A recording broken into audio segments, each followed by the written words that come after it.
So, John, any last thoughts or anything you'd like to say to our listeners before we have to let you go? Sure. If I'm a listener and I'm interested in getting in real estate development, what I would suggest that the easiest, best way to do it is to buy the word. It's the oldest advice in the real estate playbook, but it's also the best. Buy the worst house in the best neighborhood you can afford, I love that. or the worst duplex in the best neighborhood you can afford, and fix that up.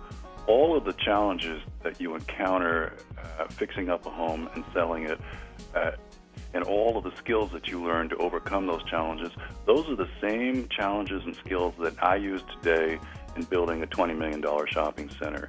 You know, there might be another 0 or 2 attached.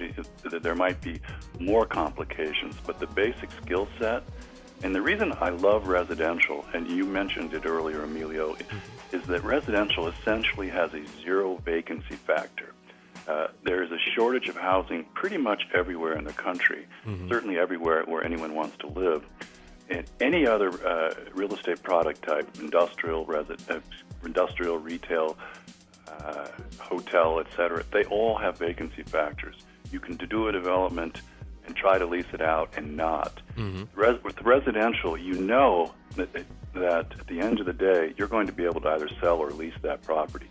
Perhaps not for the price that you wanted or the rent that you wanted, but you don't have to worry about vacancy. So I kind of liken, from a development standpoint, a fixer-upper house as a training wheel. Absolutely. I like it a lot.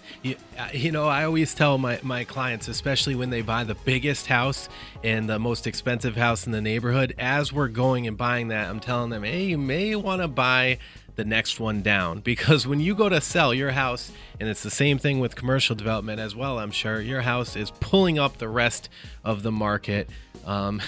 Right.